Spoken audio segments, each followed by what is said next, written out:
Hello student, welcome to YouTube channel commerce efficiency.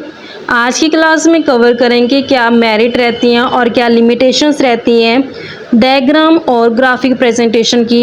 इसे last class में हमने cover किया था कंसेप्ट कि कौन से जनरल रूल्स होते हैं जो हम डायग्राम और ग्राफ को बनाते समय फॉलो करते हैं। अगर अभी तक आपने लास्ट क्लास ही नहीं देखिए ताकि आपकी स्टडी में कंसिस्टेंसी बनी रहे। अगर अभी तक आपने मेरे यूट्यूब चैनल कॉमर्स एफिशिएंसी को सब्सक्राइब नहीं किया, सब्सक्राइब कीजिए और बेल आइकन जरूर प्रेस कीजिए ताकि जब भी मैं न्यू वीडियोस अपलोड करूं सबसे पहले नोटिफिकेशन आपके पास जाए, आप वीडियोस को देखकर आपकी स्टडी बूस्टअप हो।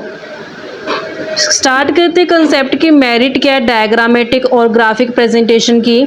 सबसे फर्स्ट मेरिट है कि सिंपल एंड अंडरस्टैंडेबल इंफॉर्मेशन, कि जब भी हम डायग्राम और ग्राफ की हेल्प से डाटा को प्रेजेंट करते हैं तो उस डाटा को समझना आसान हो जाता है रीडर के लिए।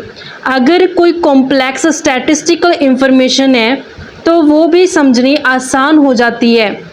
कॉम्प्लेक्स क्या होता है कि जब ऐसी इंफॉर्मेशन जो हो सकता है हमें याद करने में दिक्कत रहे, लेकिन जब हम उस इंफॉर्मेशन को डायग्राम की हेल्प से, ग्राफ की हेल्प से प्रेजेंट करते हैं तो वो रीडर के लिए बहुत आसान हो जाता है समझना और उसको वो लंबे टाइम तक है जो याद भी रख पाता है।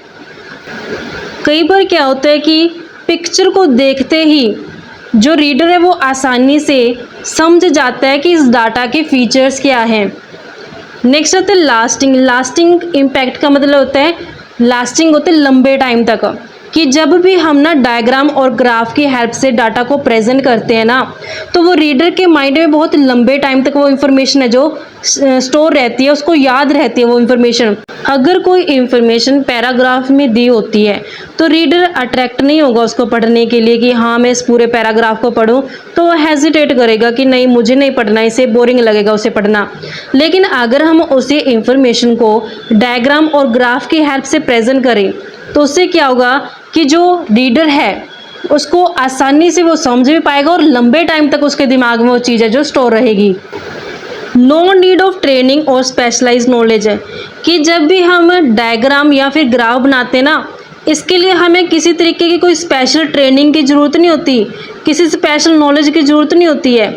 हमारे पास जो डाटा होता है उस डाटे को कैसे हमने डायग्राम या फिर ग्राफ में प्रेजेंट करना उसका एक लेमैन होता है। लेमैन क्या होता है, जैसे ना एक हमारे पास कहते हैं ना कि एक नक्शा बोल दो आप या फिर उसका जो फॉर्मेट बोल दो कि हमारे पास होता है, हमने उसी के अंदर इंफॉर्मेशन को जो प्रेजेंट करना होता है जिससे आसानी से वो इंफॉर्मेशन है जो समझ में आ जाए।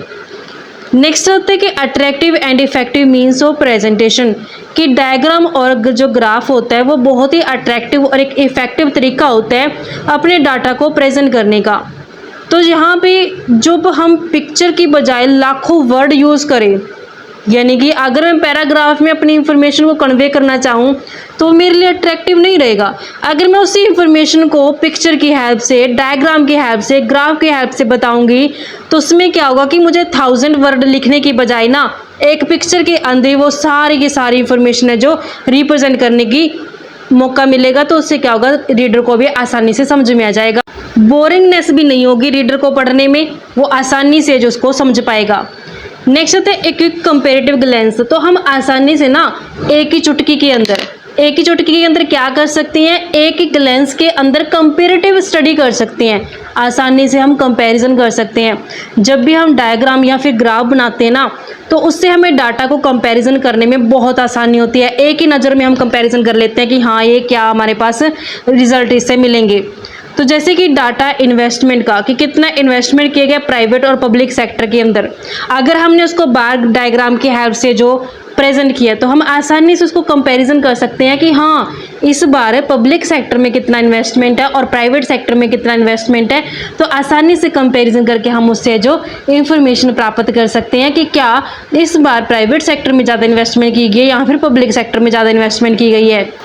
तो दो वेरिएबल के बीच में हम कंपैरिजन करके आसानी से जो डिफरेंस को फाइंड आउट कर सकते हैं। नेक्स्ट होते हैं इंफॉर्मेटिव एंड एंटरटेनिंग, कि जब भी हम डायग्राम और ग्राफिक प्रेजेंटेशन करते हैं ना तो ये इंफॉर्मेटिव भी रहते हैं, क्योंकि जब रीडर इसको देखेगा डायग्राम को और ग्राफ को तो उसे इंफॉर्मेशन प्राप्त होगी।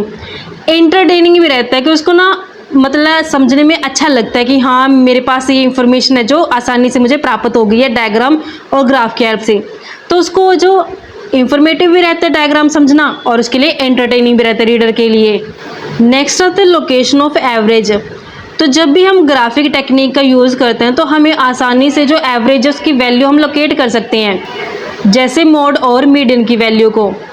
Study of correlation. कोरिलेशन का मतलब क्या होता है कि जब भी हम दो वेरिएबल के बीच में रिलेशन देखते हैं ना तो उसे हम कोरिलेशन बोलते हैं। तो जब भी हम डाटा को ग्राफिक प्रेजेंटेशन करते हैं जिससे क्या होता है कि जो डिफरेंट वेरिएबल्स होते हैं उनके बीच में आसानी से हम रिलेशन देख सकते हैं, यानी कि कोरिलेशन है जो फाइंड आउट कर सकते हैं वेरिएबल्स के बीच में। जैसे एग्जांपल के लिए इफ़ टाइम सीरीज, जो हमारे पास टाइम सीरीज है डाटा की, on income and expenditure are plotted on the same graph, कि अगर मान लेते मैंने एक ही ग्राफ के अंदर टाइम सीरीज दिखा दी, एक तरफ इनकम और एक तरफ एक्सपेंडिचर, दोनों ही मैंने एक ही ग्राफ के अंदर दिखा दी, इनकम भी और एक्सपेंडिचर भी, तो हमें इससे पता चलता है कि इन दोनों के बीच में क्या है, पॉजिटिव कोरिलेशन है इन दोनों वेरिएबल के बीच में। इनकम और एक्सपेंडिचर के बीच में पॉजिटिव कोरिलेशन क्यों होता है? मैं खर्च करूँगी तो सामने वाले के लिए क्या होगा, वो इनकम होगा, क्योंकि हम जानते हैं इकोनॉमी का कंसेप्ट है कि एक पर्सन का जो खर्च होता है वो दूसरे पर्सन की क्या होती है, इनकम होती है। अगर मैं खर्चा ज़्यादा कर रही हूँ तो सामने वाले की इनकम भी क्या हो रही है, ज़्यादा हो रही है। तो दोनों ही वेरिएबल के अंदर कोरिलेशन क्या है, पॉजिटिव कोरिलेशन है।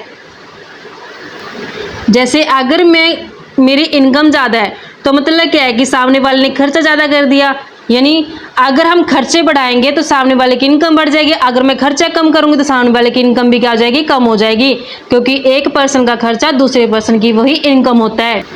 तो इस तरीके से हमारे पास ये थी मेरिट। अब नेक्स्ट आते हैं लिमिटेशन क्या होती है, कमियां क्या होती हैं जो ग्राफ और डायग्रामेटिक प्रेजेंटेशन होते हैं। सबसे पहले आते हैं लिमिटेड यूज़, कि जो हम एक डायग्राम और जो ग्राफ बनाते हैं ना, इनका जो यूज़ होता है वो लिमिटेड होता है।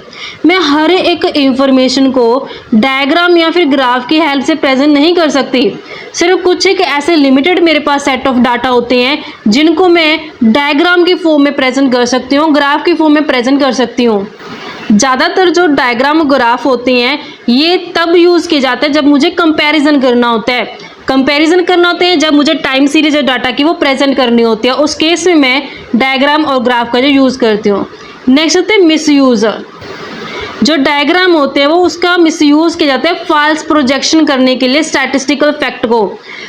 जो फैक्ट है, स्टैटिस्टिकल फैक्ट है, उनको फॉल्स तरीके से प्रोजेक्ट करना सामने वाले के ऊपर, यानी कि क्या करना, उसको फॉल्स इंफॉर्मेशन देना डायग्राम की हेल्प से, ग्राफ की हेल्प से। तो ज़्यादातर क्या होता है, ये एडवर्टीजमेंट के केस में ज़्यादातर होता है, इसका मिसयूज़ किया जाता है। जो ग्राफ है, जो डायग्राम है, उसका मिसयूज़ भी होना क्या कहलाती है, इसकी लिमिटेशन कहलाती है।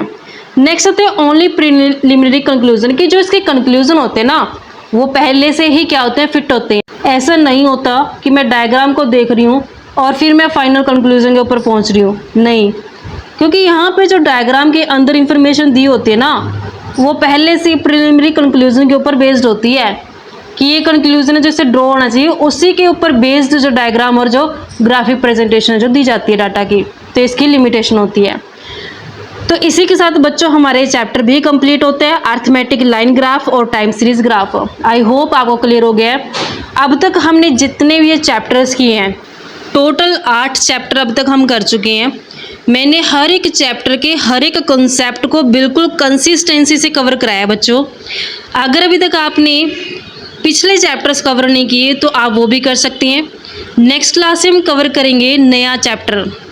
ऐसे ही रेगुलर क्लासेस के लिए आप मेरे यूट्यूब चैनल कॉमर्स प्रोफिशिएंसी को सब्सक्राइब, लाइक और शेयर करें, बेल आइकन जरूर प्रेस करें ताकि जब भी मैंने वीडियोस अपलोड करूं सबसे पहले नोटिफिकेशन आपके पास आए, आप वीडियोस को देखकर आपकी स्टडी बूस्टअप हो। और अगर आप चाहते हैं बच्चों कि कोई और चैप्टर या फिर कोई और सब्जेक्ट के ऊपर मैं आपको वीडियोस प्रोवाइड कराऊं तो आप मुझे कमेंट बॉक्स में ज़रूर कमेंट करना, ताकि जब मैं नेक्स्ट क्लास लेके आऊँ तो वो आपके डिमांड के अकॉर्डिंग है जो मैं कवर करा पाऊँ कॉन्सेप्ट को।